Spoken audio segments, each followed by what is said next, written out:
देखेंगे दिन के 4 मरले ज़मीन हैं, लेकिन क्या चकला में ऐसा कोई है जिसके पास सिर्फ 4 मरला है?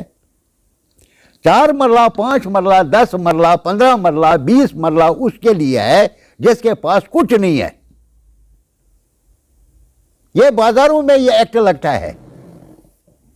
मैं खुद किसान हूं, किसी गांव वाले का, कोई भी गांव वाला ऐसा नहीं है, चाहे वो किसान नहीं है, वो नानगार क्यों नहीं है, तब भी उसके पास जमीन है। आप सुनिए, टूट रहे हैं, लेकिन अगर आप देखेंगे कि हर दिन इसका रूल चेंज होता है। आज शाम तक आप देखोगे जो भी करना है, ये जो हमारे पुराने मगरमच्छ लोग हैं, इसमें ये नहीं है कि एनसी, कांग्रेस, पीडीपी वो ही नहीं है, इसमें ब्यूरोक्रेट्स हैं। चाहे वो ब्यूरोक्रेट डीसी था, आईजी था, डीआईजी था, एसएसपी था, वो लोग भी हैं। जितने भी ब्यूरोक्रेट्स हैं ये उनके खिलाफ है, ये उस सरकार के खिलाफ है जिन्होंने नाजायज तौर पर कब्जे किए हैं। लास्ट डेज यानी आज से 2-3 दिन पहले मैंने तहसीलदार को फ़ोन किया कि इस आदमी को नंबरदार बनाना है। जो आपकी फार्मेलिटीज़ हैं वो सारी पूरी है, 16 फार्मेलिटीज़ हैं। वो तहसीलदार साहब ने मुझे जवाब में बताया जिसकी आप सिफारिश कर रहे हैं 250 कनाल जंगलात इसने खाया है। 250 कनाल। जब मैंने सुना तो हमने अपनी सिफारिश वापस ली।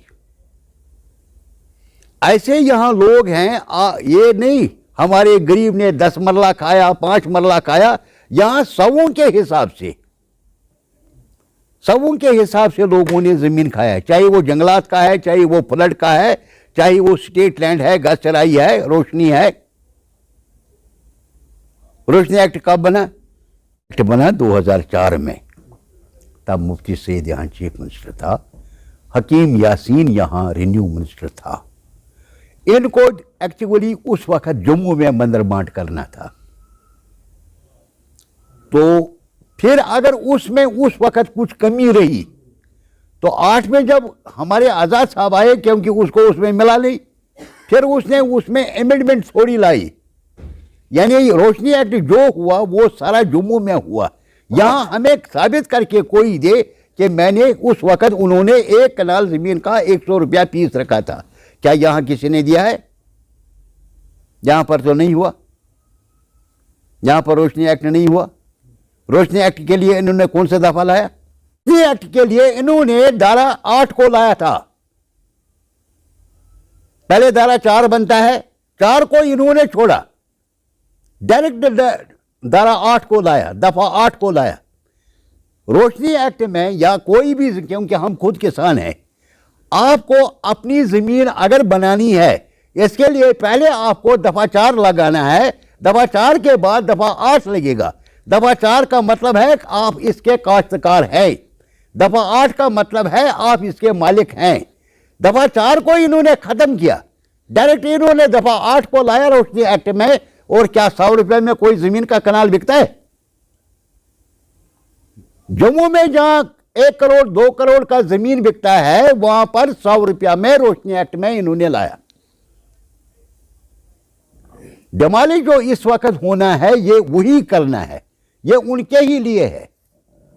आप देखिए कल का हंगामा आपने देखा, नरवाल, बठिंडी, सुजमा वगैरह वगैरह, किसी का मकान नहीं गिरेगा, किसी का मकान नहीं गिरेगा। वहां पर आपने देखे वो मॉल्स देखे ना, बड़े बड़े मॉल्स देखे, बड़े बड़े शोरूम्स देखे, तो वो गैर कानूनी है। उन्हें खुद तोड़वाए। अगर आपको अच्छी तरह से उसकी कहानी सुननी है, आप तहसीलदार किफ़ायत से सुनो। उसने उनको मशवरा दिया था। आपको याद है बोनियाल का? याद है बोनियाल को भी गए थे ना वो डिमोलिश करने के लिए। वहां क्या हुआ? वहां जब दुकानदारों ने उसको सपोर्ट किया, तहसीलदार और एसडीएम को, तब वहां फैसला हुआ कि दुकानों के सामने जो सीढ़ियां बनी हैं वही हटानी है। वही हो गया ना, बाद में वही हो गया। यहाँ पर जब तहसीलदार ने इनको बोला कि मैंने नोट्स नहीं दिया है, अभी हम आइडेंटिफाई कर रहे हैं, इसलिए उसने कोई सपोर्ट साथ नहीं लिया था। तहसीलदार किफायत अली से मेरी बात हुई, उसने कहा मैंने कोई पुलिस वगैरह सपोर्ट नहीं दिया था, मैं सिर्फ इनको इंफॉर्मेशन देने के लिए इनका मैं देखूं कि इसका रिएक्शन क्या है। तो वहां पर एक नौजवान लड़का निकला, उसने उसके साथ बदतमीजी की। इतनी बातें अगर आपने फेसबुक में देखा होगा, वो उसका पीछा करता है, वो उसके पीछे दौड़ता है, तब जाकर डोजर लगे।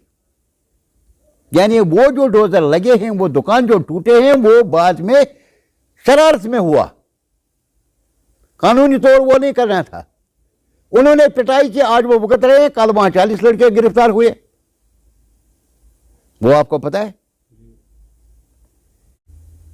तो छान ऐसा खार ऐसे कहां हाँकते वैसे गांव समझते में जमीन। चकला में कोई एक ऐसा नहीं है, कौन है जिसके पास जमीन नहीं है, जरा प्रूफ करके दो।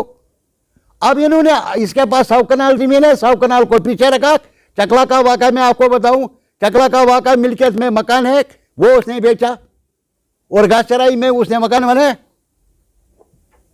मिल्कियत ये कल की बात है, जब सर्वे रिपोर्ट निकला, जो उसका मिल्कियत का मकान था वो उसने बेचा है बारामूला वाले को, और उसने घासचराई में उस पैसे का मकान बनाया।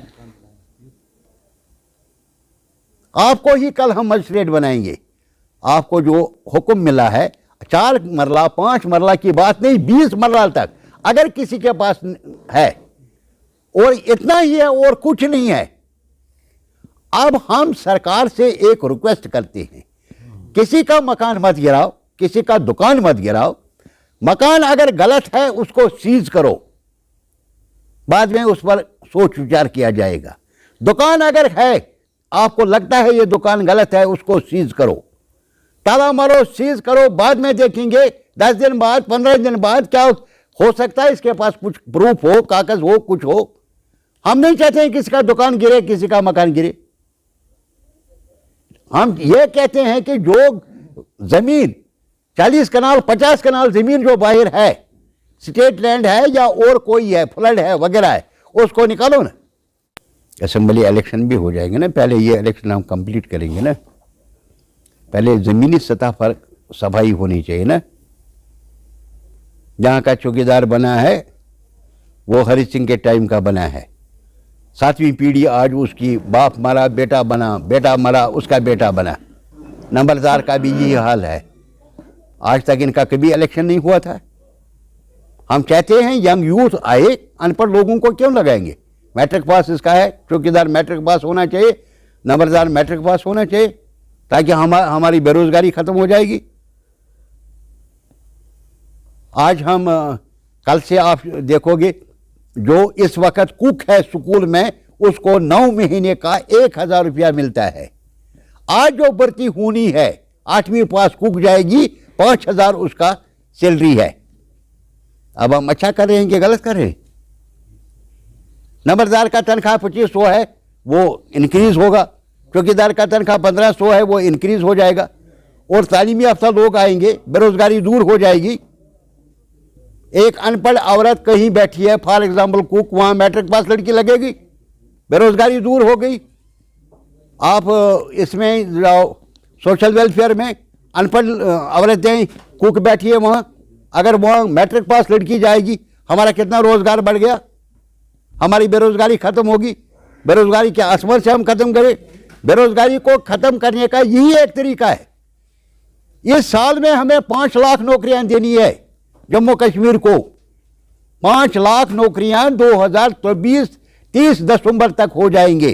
वो ऐसे ही हो जाएंगे, बेरोजगार हो जाएंगे, लेकिन वो अनपढ़ है। अनपढ़ और पीजी मैट्रिक में फर्क है। वो जितना हम निकाल रहे हैं वो सारा अनपढ़ है। ये लाखों लोग हमारे इसी में एडजस्ट हो जाएंगे। एक मैट्रिक पास को हम कुक लगाते हैं फॉर एग्जाम्पल स्कूल में, उसका रोजगार बना, जो वहां पर आज तक चलता है 1000 में, वो अनपढ़ है। बेरोजगारी कैसे मिटेगी? वो कैसे बेरोजगार हो गया? वो इलीगल था, बेरोजगार कहां से हो गया?